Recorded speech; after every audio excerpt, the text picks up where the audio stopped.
Welcome to this explainer. All right, let's just jump right into it. Today we're exploring a highly practical framework for overcoming life's inevitable friction and actually building lasting success. We're basing this on a fascinating 1988 seminar on the law of prosperity. Now you might be thinking 1988? Why are we talking about that now? But honestly, human nature, ambition, and how we handle failure, that stuff hasn't changed one bit. The solutions are completely timeless. We're going to unpack how to shift your mindset, handle setbacks like an absolute pro, and ensure that the success you do achieve doesn't end up tearing you down in the long run.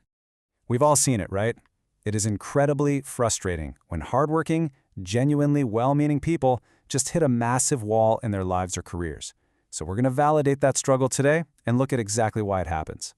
Have you ever noticed how some people seem to skyrocket to the absolute top of their field, only to crash and burn just as spectacularly a few years later?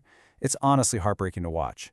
But then, on the flip side, others manage to build this quiet, steady kind of success that just keeps compounding decade after decade without completely burning them out. So what's the actual difference between these two paths? Well, to answer that, we really need to redefine what prosperity actually means. We have to move away from chasing a temporary win and look toward a state of continuous, lifelong growth. The source material nails this. It argues that a momentary bloom, like a cut flower that looks gorgeous in a vase for just one day before it withers, that's not true prosperity. Real prosperity requires deep roots. It's about building a foundation that's going to last for the 60, 70, or even 80 years of your life, rather than just exhausting yourself for a brief victory that leaves you empty-handed in the end. Think about a sunflower seed. Even a massive, heavy, 3-meter-tall flower starts out as a tiny, unassuming seed.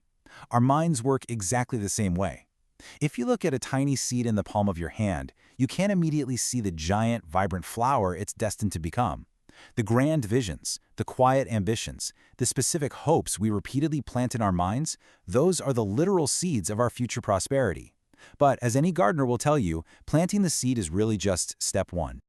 Before we can cultivate that seed, we have to look at the very real friction we hit in our daily lives. You plant your seed, you work incredibly hard, and then, bam, you hit a wall.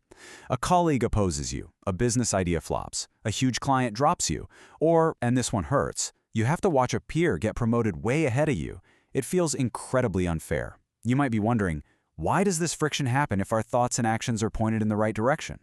The text gives us this brilliant diagnostic tool to figure it out. When you face a setback, it's actually often not a personal failure at all. It's usually just a misalignment in one of these 3 key variables: a mismatch of person, time, or place. Like maybe you have a spectacular idea, but you're trying to execute it in a corporate culture, the place, that just isn't ready for it. Or maybe you're dealing with a person whose communication style completely clashes with yours. But the biggest one? A mismatch of time. You might have the right idea and the right people, but the broader market conditions, or even your own maturity, just aren't ripe yet.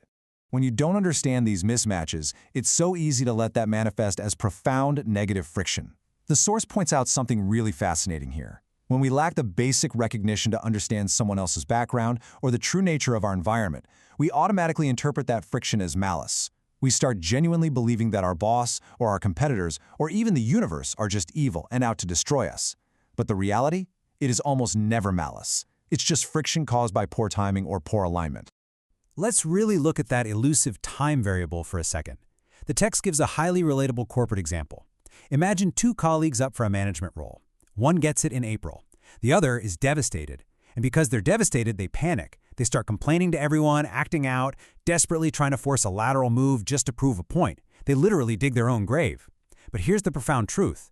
If that second person had just waited quietly for 6 months, their time would have naturally come. Another position would have opened up. But their complete inability to wait caused them to entirely sabotage their own career. So the takeaway here is that we absolutely must develop the recognition to understand these mismatches and, crucially, the patience to wait for the right time to act. Instead of frantically flailing around when things aren't working out, we need to step back, we need to quietly build our skills in the background, observe the friction objectively without taking it so personally, and just wait for that perfect alignment of person, place, and time. This is how you protect your energy and maintain true harmony. Now, what happens when we do genuinely fail? Because let's be real, despite our best efforts, we are absolutely going to fall flat on our faces sometimes. We need to radically shift our perspective here. We have to contrast a destructive failure that completely crushes your spirit against a constructive failure, where you actually learn and bounce back stronger. This brings us to a powerful core concept, the ideology of continuous victory. I know, continuous victory sounds intense, maybe even impossible. But hear me out. Continuous victory absolutely does not mean that you never lose. It's actually all about mastering a highly specific, 4-step rapid recovery process. True champions don't win every single match flawlessly. They fail. But step 1, when they fall down, they accept it. Step 2 is the critical one. They focus completely on minimizing the damage. They don't let one mistake spiral out of control and ruin their entire reputation. Step 3, they clinically analyze what just happened to extract the core lesson. And finally, step 4, they stand back up immediately with that new knowledge in hand. The text explicitly states that success isn't about never falling. It is strictly about not staying down. Think about it like a judo match. If you are physically thrown to the mat, you do not just lie there spread eagle staring at the ceiling, feeling incredibly sorry for yourself, right? You might lose that specific round, and yeah, that stings, but you immediately get right back up into your defensive stance, ready for the next move. This physical metaphor is exactly how we should be handling our professional and personal setbacks every single day. You have to adopt this intensely resilient mindset because minimizing the damage and standing right back up actually builds a type of mental and spiritual strength that actively repels negativity. It's brilliant, really. Toxic, negative people who secretly want to see you fail, they are incredibly frustrated by someone who continuously learns from their mistakes. They want you to stay down. But when your failure just acts like a heavy weight at the gym that builds your mental muscle, they lose all power over you. You basically become untouchable. Okay, let's say you've mastered patience, you bounce back quickly from failures, and you finally start achieving that sustained success we talked about. Once you reach the top of the mountain, there is a very real, hidden danger waiting for you. The danger of success turning into an arrogant, self-centered obsession. This is the ultimate trap for high achievers. Prosperity can very quietly turn into blinding ego if you aren't careful. The author uses a fantastic analogy for this. If you have raw ambition without any sense of gratitude, you are exactly like a high-performance sports car with a massive accelerator but absolutely zero brakes. It feels exhilarating at first, for sure, but eventually you are guaranteed to crash. Ambition, that burning drive to succeed, is your accelerator. It's absolutely necessary. But genuine gratitude and humility, those are your brakes.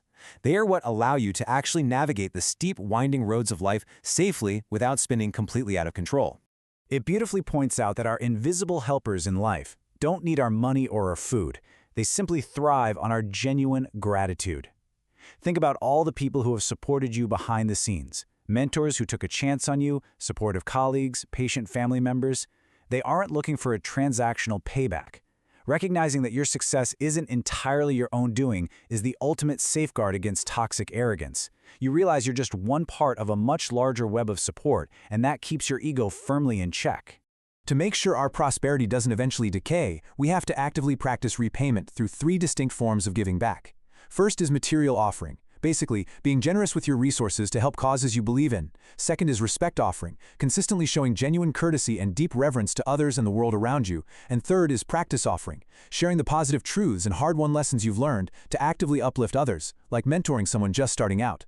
By constantly recycling your success into these 3 forms of repayment, your prosperity becomes entirely self-sustaining. So, knowing that lifelong prosperity requires immense patience to find harmony, a rapid recovery system for failure, and a profound daily practice of gratitude and repayment, I have to ask you, what specific kind of seed are you choosing to plant in your mind right now? Are you carelessly planting seeds of frustration and entitlement, or are you intentionally planting seeds of unbreakable resilience and a desire to give back? The choice is entirely yours, and the ultimate harvest of your life will reflect that choice perfectly. Thanks for joining me on this explainer, and I challenge you to look closely at the seeds you're cultivating today.